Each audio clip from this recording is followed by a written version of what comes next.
Good evening and welcome to News Channel 8. I'm Jerome Aegean, and here's some of the top stories we're working on tonight. A fire destroys a major tourist attraction on St. Thomas. A follow-up to the break-in at Golden Grove Prison, and some loving words of poetry. Details on these stories and more coming up next on News Channel 8.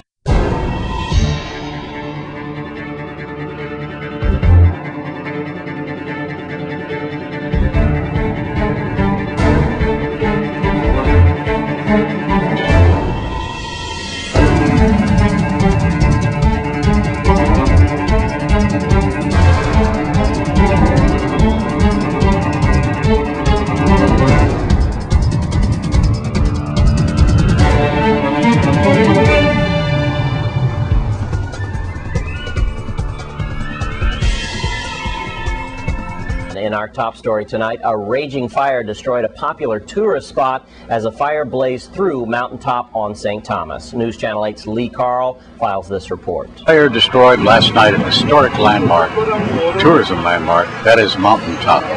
Governor John DeYoung was on the scene, and these are some pictures taken by Ira Dock, one of the firemen.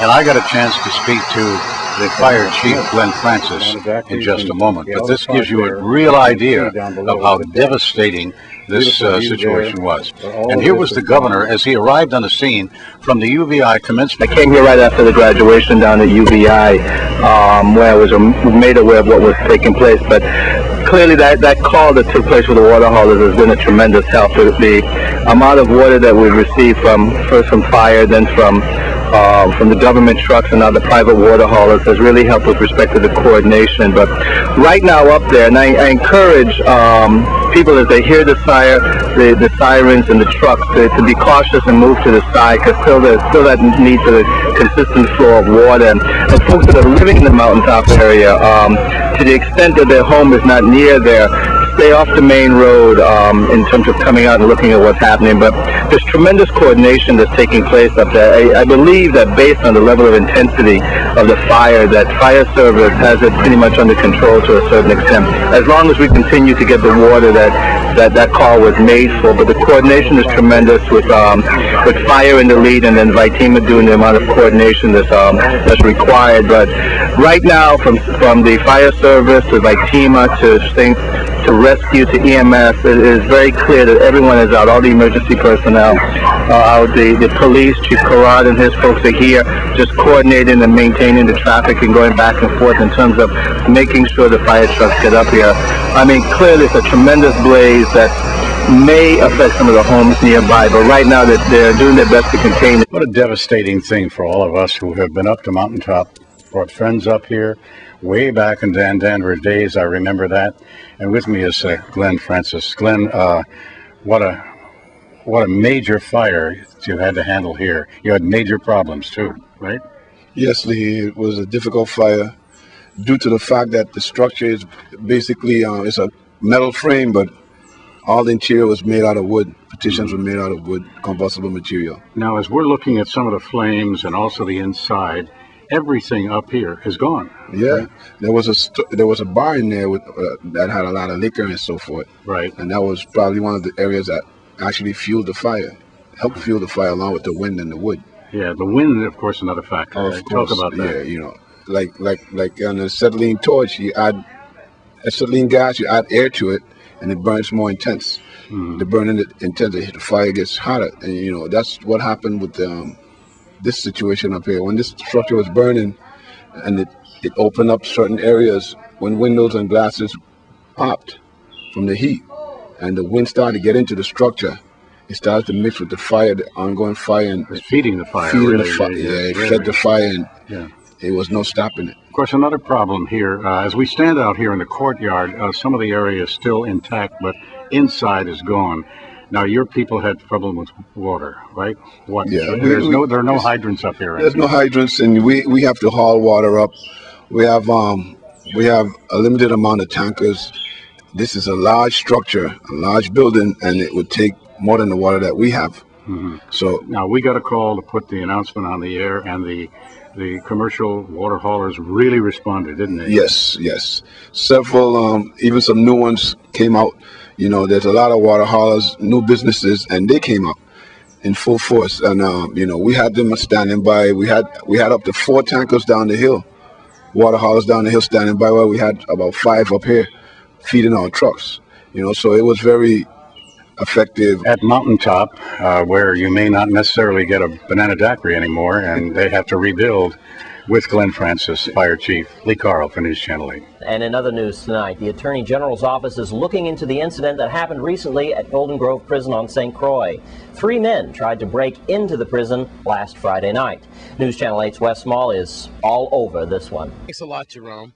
And again, following up on this bizarre story where, yes, believe it or not, 3 men dressed in dark clothes tried to break in to this facility here at Golden Grove. Now, we are at the front entrance to the facility because the crew and I were turned back as we were near the tower and tried to do the story, because for what we understand, on Friday night at around 9:30, 3 men dressed in dark clothes attempted to break in to Golden Grove Prison by cutting through the fence towards the back area.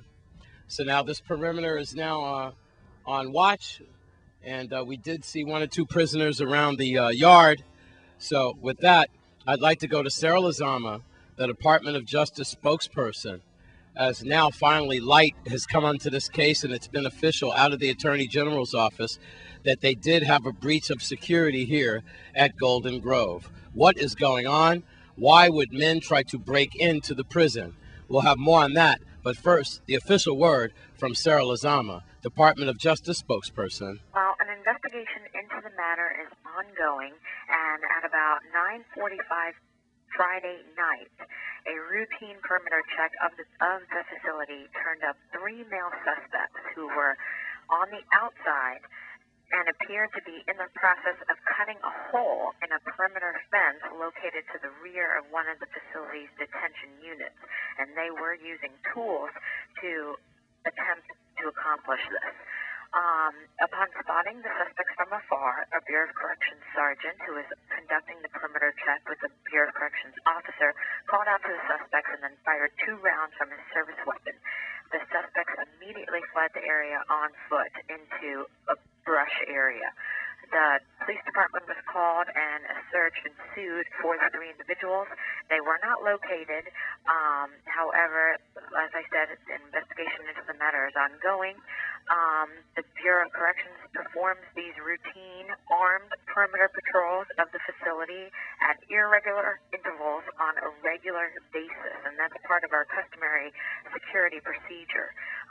Because of Friday's attempted security breach, the frequency with which the perimeter patrols are conducted has been elevated. Thank you very much. Once again, Sarah Lizama, Department of Justice spokesperson.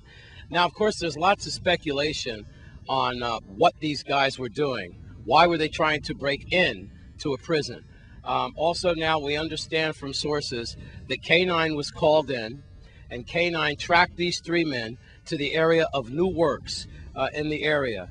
That, we believe, these 3 men had escaped on foot, and then they escaped in some type of truck. So if you know anything about this incident, you should call 778-2211. You could call Crime Stoppers at 1-800-222-TIPS, 1-800-222-8477, or you could always call 911. Now, who is important in this prison that these men were trying to break out, if that's what they were trying to do? After all, why would men try to break into prison? What high-profile case is going on soon? Could it be the Jeffrey Brown case? Could they have been trying to break out Jeffrey Brown?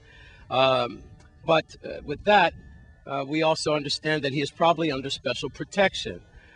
So we have no idea at this point why these men were trying to break into Golden Grove, if indeed they were trying to break out Jeffrey Brown or some other prisoner that is inside of here or something else. Meanwhile, we do know this. The Attorney General is looking very carefully into this case, as well as the Department of Justice, and we do know that security now has definitely been upgraded.